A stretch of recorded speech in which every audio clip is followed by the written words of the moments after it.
Alhamdulillah, wassalatu wassalamu ala rasulillah wa ala alihi wa ashabihi wa man tabi'ahu bi ihsanin ila yaumil qiyamah, amma ba'd. Ikhwati iman, ajani Allah wa iyyakum. Sebagaimana kita yakini bersama bahwa perjalanan hidup kita sebagai manusia yang panjang tanpa batas itu hanya akan berakhir di dua tempat atau dua terminal, yaitu sorga atau neraka. Tidak ada pilihan lain, itu hanya ada dua tempat.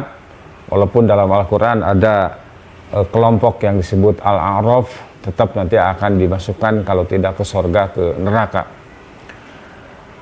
Sebagaimana dijelaskan oleh Allah Subhanahu wa Ta'ala bahwa sorga itu disediakan bagi orang-orang yang bertakwa, yaitu dalam Al-Quran di surat Ali Imran ayat 133. A'udzubillahi minasyaitonirrajim, wasari'u ila magfiratim mir rabbikum wa jannatin arduhas samawati wal ar uiddat lil muttaqin.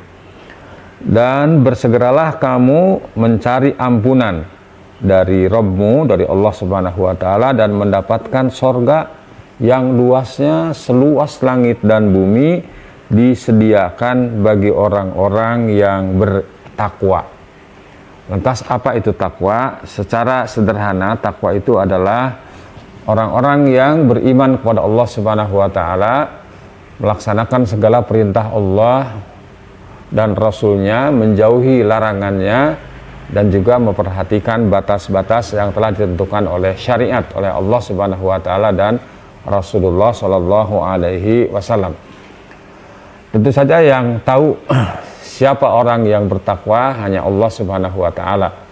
Tapi dalam Al-Quran ataupun hadis-hadis Nabi Shallallahu alaihi wasallam dijelaskan tentang karakteristik orang yang bertakwa itu, ciri-ciri khusus orang yang bertakwa itu.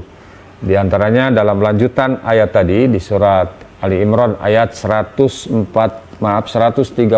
disebutkan, ciri yang pertama orang bertakwa itu adalah allazina yunfikuna bisarra wad-darra, yaitu orang-orang yang berinfak baik waktu lapang maupun sempit. Artinya bahwa orang yang bertakwa itu dalam rizki yang dia terima dari Allah Subhanahu wa Ta'ala ada pos infak bisarra wad-darra. Dalam keadaan lapang tentu dia keluarkan dengan jumlah yang besar, dalam keadaan sempit dia keluarkan sesuai dengan kemampuannya. Kemudian tidak sombong karena sudah mengeluarkan dengan jumlah besar, dan juga tidak minder, tidak merasa kecil hati karena hanya mampu infak dengan jumlah yang sedikit. Kenapa? Sebab yang dinilai oleh Allah Subhanahu wa Ta'ala bukan kuantitas, bukan jumlah, tetapi kualitas nilainya. Yaitu nilainya diantaranya keikhlasannya, kemudian sumber harta itu didapatkan dari mana. Kemudian yang kedua,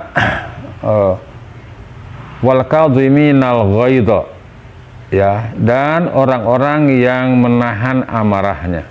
Jadi ketika dia marah, dia bisa memanage, dia bisa mengendalikan amarahnya untuk kebaikan, sekalipun orang yang dimarahi itu memang orang yang bersalah gitu, tetapi dia tetap berusaha untuk menahan amarahnya, ya. Kemudian yang ketiga adalah wal afina 'anin nas, dan memaafkan manusia. Ya, salah satu contoh umpamanya ada satu kisah, ya, salah seorang jariyah dari Khalifah Umar bin Abdul Aziz, ya, rahimahullahu ta'ala, ketika beliau berwudu, kemudian si pundinya itu lepas jatuh dan menimpa tangan beliau sampai berdarah gitu kan. Tapi ketika beliau mau marah gitu kan, kata jariyahnya itu wal kadhiminal ghaidha, beliau tersentak gitu. Orang bertakwa itu orang yang bisa menahan amarahnya. Kemudian tidak sampai di situ, si jariyahnya itu mengatakan wal afina anin nas, dan orang yang memanfaatkan manusia. Kemudian yang ketiga adalah wallahu yuhibbul muhsinin, dan Allah menyukai orang-orang yang berbuat kebaikan. Ya, jadi si jariyah ini jangankan dimarahi, beliau menahan kemarahannya, kemudian dan beliau mengatakan kazamtu nafsi, saya sudah bisa menahan amarah saya.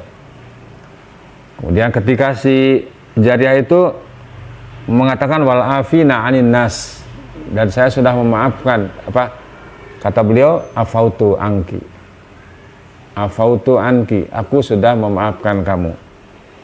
Kemudian wallahu yuhibbul muhsinin, dan Allah menyukai orang-orang yang berbuat kebaikan. Jadi orang bertakwa itu selalu tidak melewatkan peluang berbuat baik, ya sekecil apapun, apalagi yang besar. Beliau langsung menjawab, anti hurrin liwajhillah, engkau sekarang merdeka semata-mata karena wajah Allah Subhanahu wa ta'ala.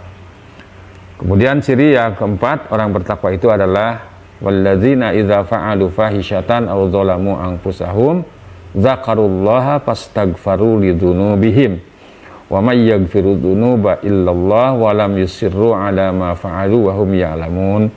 Dan juga orang-orang yang apabila mengerjakan perbuatan keji atau menzalimi diri sendiri segera mengingat Allah, lalu memohon ampunan atas dosa-dosanya, dan siapa lagi yang dapat mengampuni dosa-dosa selain Allah, dan mereka tidak meneruskan perbuatan dosa itu sedang mereka mengetahui. Jadi di samping tadi ya yang tiga tadi, ya berinfak, menahan amarah, memaafkan manusia, ya, kemudian berbuat kebaikan, juga apabila terlanjur berbuat kesalahan, karena manusia tempatnya berbuat salah, segera dia ingat kepada Allah Subhanahu wa ta'ala, akan aturan-aturan Allah Subhanahu wa ta'ala, akan batas-batas Allah Subhanahu wa ta'ala.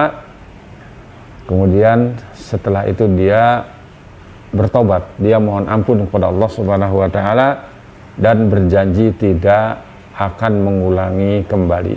Ya, itulah yang kata para ulama bahwa syarat tobat itu ada tiga. Pertama sadar, yang kedua berhenti, dan yang ketiga tidak mengulangi lagi. Apabila yang berkaitan dengan mendolimi, mengambil hak manusia, maka selesaikan dulu dengan manusia, kemudian mohon ampun kepada Allah Subhanahu wa ta'ala. Semoga kita termasuk orang-orang yang bertakwa, termasuk orang-orang yang apabila berbuat kesalahan minat tawwabin, termasuk orang-orang yang bertobat, sehingga kita berhak untuk meraih ridha Allah Subhanahu wa ta'ala. Wallahu a'lam bishawab. Assalamualaikum warahmatullahi wabarakatuh.